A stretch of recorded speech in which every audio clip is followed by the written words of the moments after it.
But first, our top story this half an hour. President Trump challenges Andrew McCabe over memos he reportedly wrote following the former FBI deputy director's firing on Friday night. President Trump tweeted this yesterday. Spent very little time with Andrew McCabe, but he never took notes when he was with me. I don't believe he made memos except to help his own agenda, probably at a later date. Same with lying James Comey. Can we call them fake memos, says the president. House Judiciary Committee Chairman Bob Goodlatte this weekend also weighed in on the firing when I spoke with him on Sunday Morning Futures yesterday. Well, I think the Attorney General did the right thing. It was the appropriate decision, given the reports of his having leaked internal information to the media and then giving false information about that, misleading information to those investigating the matter. These are very serious concerns, and they tie into the overall concern about how the FBI handled investigations into the elections last year. Joining us right now is Harvard Law Professor Emeritus, former criminal defense attorney for O.J. Simpson, and the author of The Case Against BDS, Alan Dershowitz, is with us. Alan, good to see you. Thanks for joining us this morning. Thank you.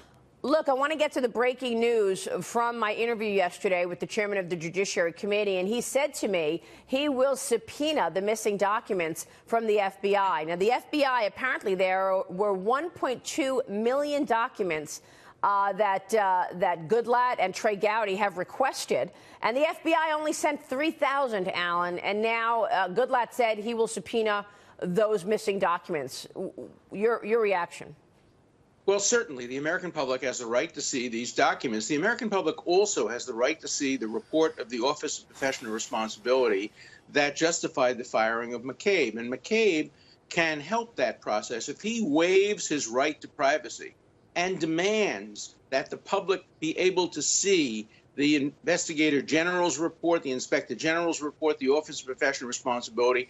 We, the public, have the right to see these reports, to make our own judgment as to whether this was a political firing or a justified firing. On its face, it seems justified because two very bipartisan offices, Inspector General and the Office of Professional Responsibility, have apparently called for it. But the public has the right to see it and judge for itself. The time has come for transparency and visibility so we can see everything and make our own judgments and not rely on secondary sources to say whether it was political or whether it was justified. Alan, this is pretty extraordinary. McCabe was the second in command at the FBI during one of the most tumultuous periods in the FBI's history, but he oversaw both investigations. He oversaw the investigation into the Trump campaign, and he oversaw the investigation into Hillary Clinton's use of a private email server.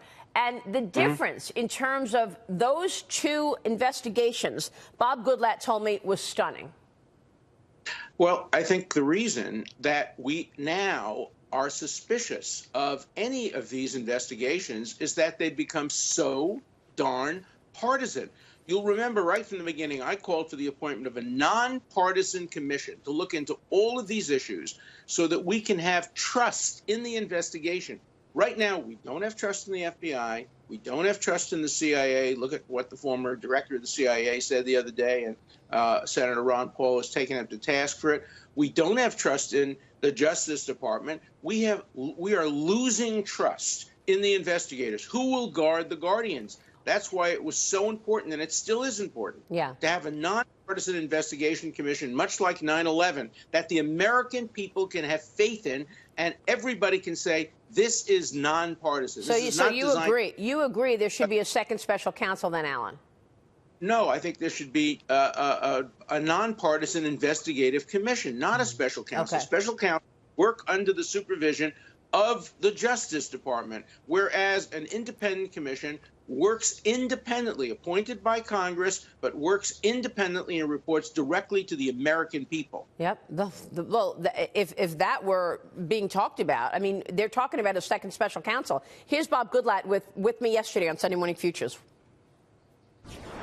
More than text, there are other documents as well in the 1.2 million, but we've only seen a tiny percentage of that. The department and the Bureau have been slow, I would say now very slow, in getting them to us. What is he to do? I mean, they are stonewalling. They've requested, Bob Goodlatte and Trey Gowdy have requested 1.2 million documents, and they've only gotten 3,000. Well, they should go to court to get them. They have the right to subpoena documents. But the problem is, once you have special counsel, that turns everything into a criminal investigation behind closed doors in a grand jury. The American public never learns anything until the very end of the investigation. Whereas if you have an independent commission, we can have hearings the way we had at 9/11, the way we had when the Challenger went down. That's what we need now, public, transparent hearings, so America can restore trust in investigations, a trust which we've lost now on both sides of the political aisle. Well, I mean, you saw the reaction to McCabe's firing from the left. Former CIA Director John Brennan slammed the president over the firing. Here's what he tweeted yesterday, Alan. I got to get your reaction to this. He said, when the full extent of your venality, moral turpitude, and political corruption becomes known, you will take your rightful place as a disgraced demagogue in the dustbin of history. You may scapegoat Andy McCabe, but you will not destroy America. America will triumph over you. Meanwhile, Senator Rand Paul fires back at Brennan. He tweets this: this man had the power to search every American's records without a warrant. What's disgraceful is attacking the Bill of Rights and the freedom of every American. Alan, there is now more conversation happening that we're going to find out misdeeds in the State Department, and John Brennan could be one of the people that they are looking at in their investigation, the congressional investigation into the FBI. Look, John Brennan had a terrific reputation as head of the CIA, but for him to make that statement now calls into question his political neutrality. If he held these views when he was still director of the CIA, if he held views that were so negative about the president-elect or the candidate for president, again, it tells the American public that the CIA is not objective, the FBI is not objective. Everybody has partisan views on who they think should be elected president and who they think will destroy the country. The head of the CIA, the head of the FBI, all these folks have to be extremely nonpartisan. They have to be Caesar's wife. And when they leave office, they can't start telling us how partisan they are and how partisan they may have been. Look, John Brennan has the right to express his views as an individual. But when he is a former head of an agency that had the authority to look into the private emails of everybody, he must not only be beyond politics, but appear to be beyond politics.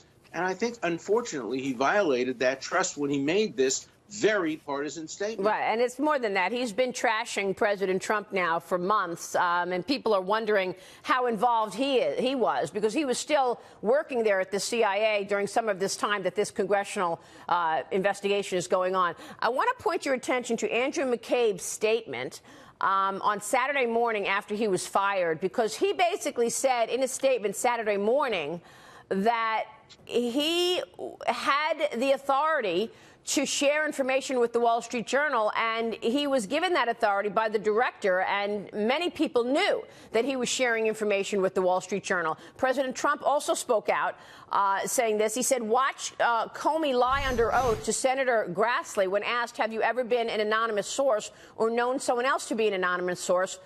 Listen to this soundbite. Here is a look back at Jim Comey testifying back in May of 2017. Director Comey, have you ever been an anonymous source in news reports about matters relating to the Trump investigation or the Clinton investigation? Never. Question 2 on relatively related. Have you ever authorized someone else at the FBI to be an anonymous source in news reports about the Trump investigation or the Clinton investigation? No. No and never, but McCabe said in that statement he had the authority to share the information to the media, and Comey knew it. So who perjured themselves? Is Andrew McCabe facing perjury charges, or is Jim Comey facing perjury charges? One of these cases where one of them is not telling the truth. Obviously, we know that Comey leaked and laundered information through a Columbia law professor. He didn't have the courage to stand up in front of the television cameras and express his views that a special counsel should be appointed. So he laundered the information through a law professor. And we know, therefore, that he does and has leaked. And I do think that that should be the subject of an investigation to determine who was telling the truth, because McCabe and Comey seem to have stated under oath very inconsistent points.